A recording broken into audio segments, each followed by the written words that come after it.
네, 이번 한 주 많이 힘드셨죠. 코스닥이 한 주 동안 8%나 급락을 했습니다.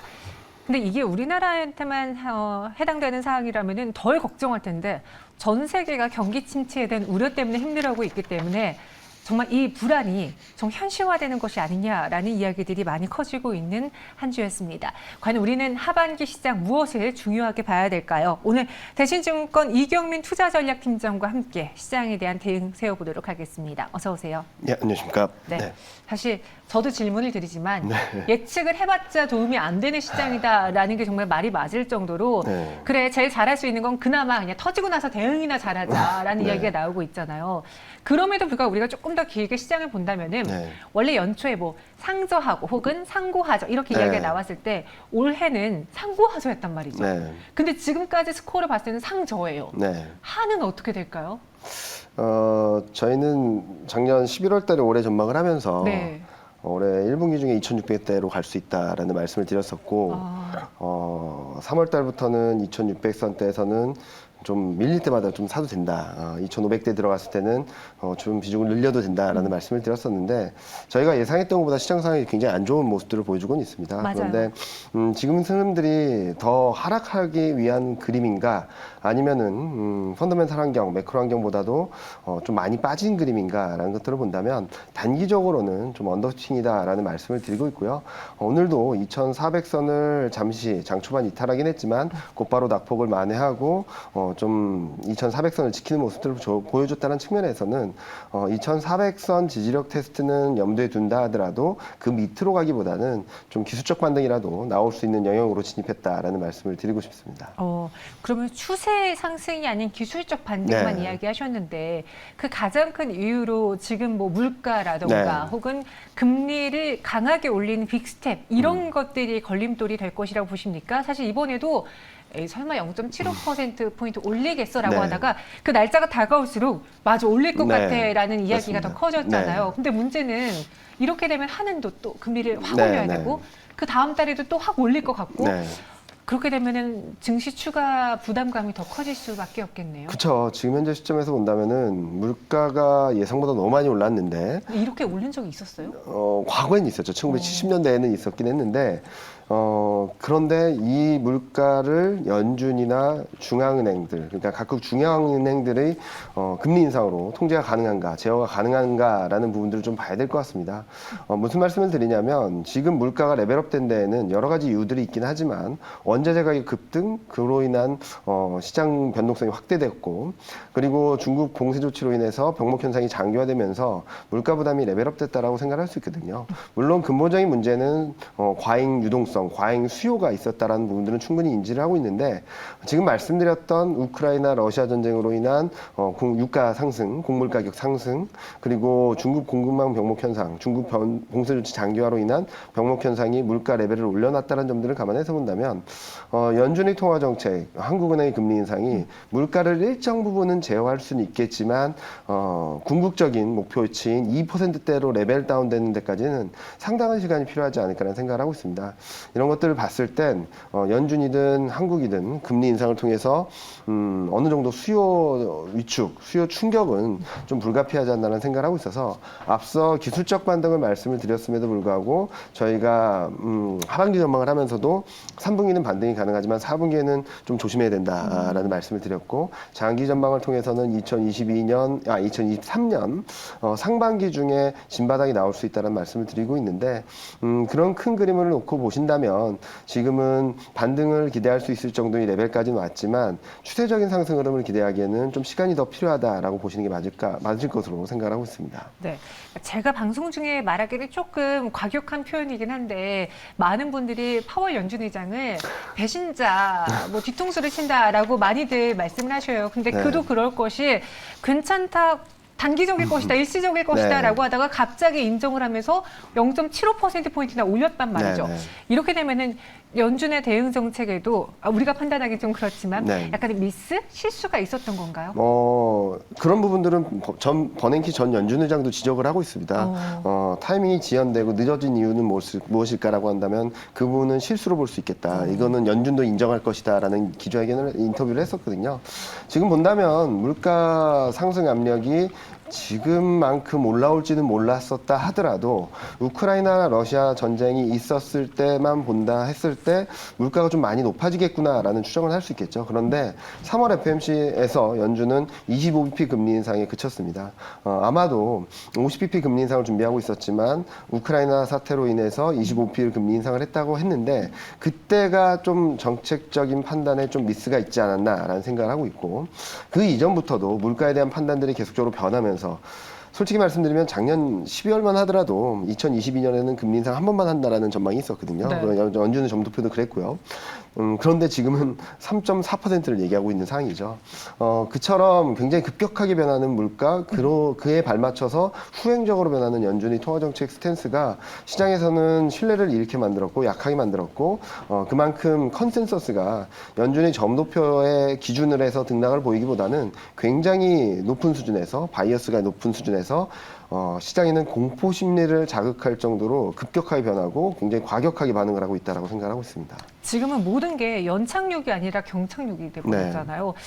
사실 천천히 무언가 바뀌었다면 우리가 대응할 만한 시간이라도 있었을 텐데 너무 시장이 드라마틱하게 급격하게 변하는 바람에 손도 못 쓰고 당했다라고 하시는 분들이 많으신데 그럼 가장 문제인 이 물가를 안정화시키기 위해서 물가가 좀 안정되기 위해서는 예전에는 그래 러우 전쟁만 끝나라라고 했는데 지금은 끝나도 당장 물가가 안 잡힐 것 같거든요. 안정화될 가능성 혹은 안정되기 위해서 선제 조건 무엇이 있을까요? 일단은 말씀하셨듯이 러시아 우크라이나 간의 전쟁이 좀 풀려야 되겠죠. 그렇게 된다면 심리적으로라도 지금보다는 좀 나아지겠구나라는 심리가 들어올 수 있어서 유가라든지 원자재 가격이 더 오르는 것들은 좀 제어될 수 있다고 생각합니다. 그런데 말씀하셨던 것처럼 그게 끝나더라도 완전히 풀릴까? 문제는 궁극적인 문제는 러시아 제재입니다. 맞아요. 러시아 제재 그리고 유럽 에너지 정책이 러시아를 배제하는 흐름들 이런 것들이 계속되게 된다면 일시적인 안도감 그리고 등락 과정에 있어서 더 오르지 못하는 환경이 된다 하더라도 급격하게 안정이 되고 물가가 빠르게 떨어지는 그림까지는 좀 쉽지 않다라는 말씀을 드리고 있고요. 또 하나는 과잉 유동성으로 인한 주택가격 상승 이런 부분들도 충분히 지금 이미 좀 문제가 되고 있는 상황이라서 물가가 둔화된다고 하더라도 물가가 안정이 된다 하더라도 연준이 생각하는 많은 투자자분들이 생각하는 그런 속도로 안정이 되기보다는 굉장히 더딜 가능성이 높다라고 생각하고 있습니다. 특히 곡물 가격들은 러시아 우크라이나 전쟁이 끝난다고 하더라도 갑자기 곡물 생산량이 늘어날 수는 없겠죠.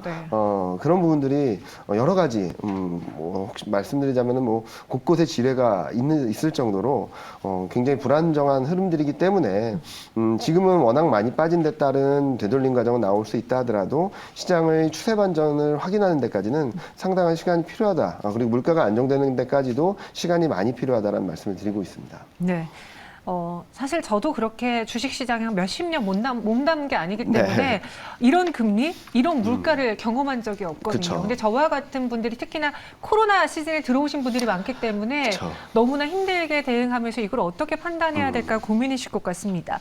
그런 분들에게 지금 시장에서 그냥 물론 매매는 안 하셔도 되지만 손 놓고 시장을 볼 수는 없잖아요. 공부를 해야 되잖아요. 타이밍이 온다면은 어떤 업종 위주로 보는 게 좋을지 앞서 저희가 말했는데 가격은 다 좋아가지고 뭘 봐야 될지 모르겠다 하시는 분도 계시거든요. 일단은 지금 현재 시점에서 기술적 반등이 나온다 하더라도 많은 분들이 이제는 안도하고 이제 그냥 바이 앤 홀드 하자라는 구간은 아직 아니거든요.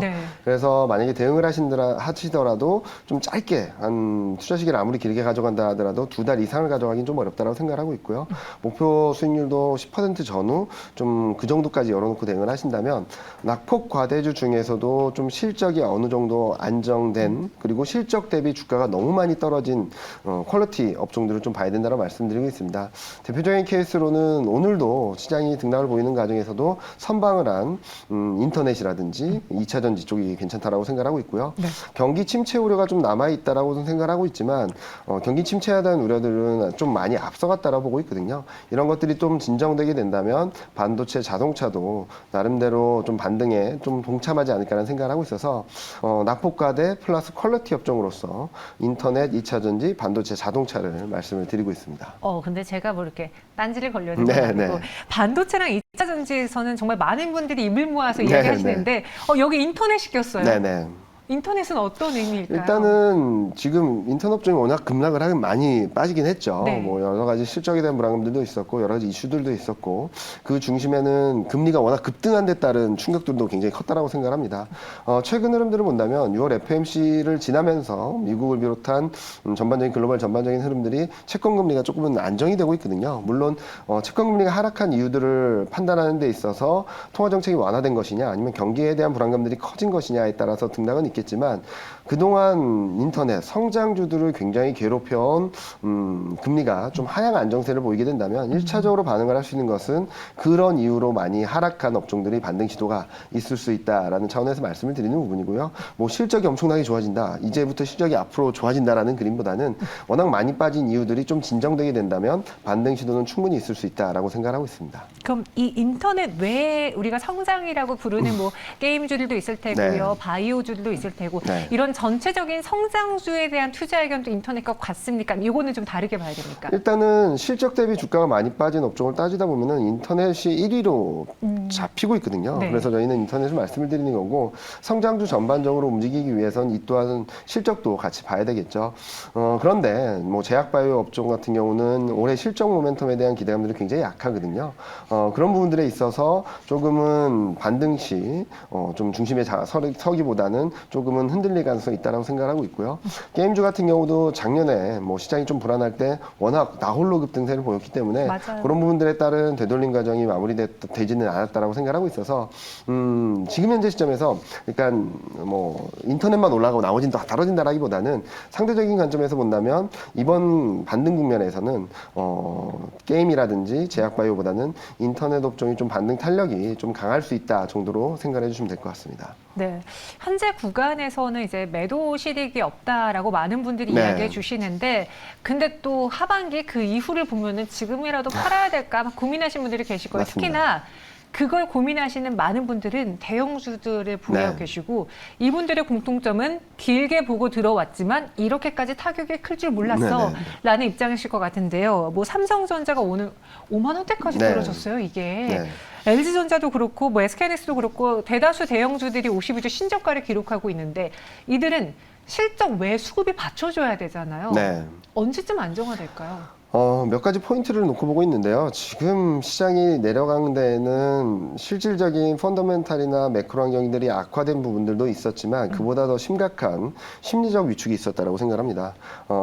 전미투자자협회에서 발표하는 강세 전망은 2020년 3월보다 더 낮아진 상황이고요. 그러니까 코로나19 팬데믹 때보다도 시장이 좋아질 거야라는 기대가 더 약합니다. 반대로 약세 전망은 2020년 3월보다 더 높습니다. 이렇게 본다면 지금은 심리적인 변수로 인해서 더 많이 하락했다 정도로 말씀을 드릴 수 있겠고요. 그렇게 심리적인 변수를 공포 심리를 흔들어 놓은 것은 일단은 통화 정책 이 부분은 6월 FOMC를 지나면서 조금은 진정되는 그림들을 보여줄 수 있다고 생각하고 있고 그 다음에는 경기 침체에 대한 우려감입니다. 경기 침체에 대한 우려감은 아마도 다음 주, 다다음 주 이제 7월 말 초로 가면서 6월 말 7월 초로 가면서 경제 지표들을 확인하면서 그래 아직까지는 경기 침체의 시그널은 약하구나라는 인식을 하면 시장은 좀 안정을 찾을 수 있다고 생각하고 있고요. 또 하나 포인트는 앞서 말씀하셨던 러시아 우크라이나 전쟁이 완화되는 것도 있지만 미중 무역 분쟁 당시 부과되었던 대중국 관세가 철회되는 이슈를 좀 지켜보시면 좋을 것 같습니다.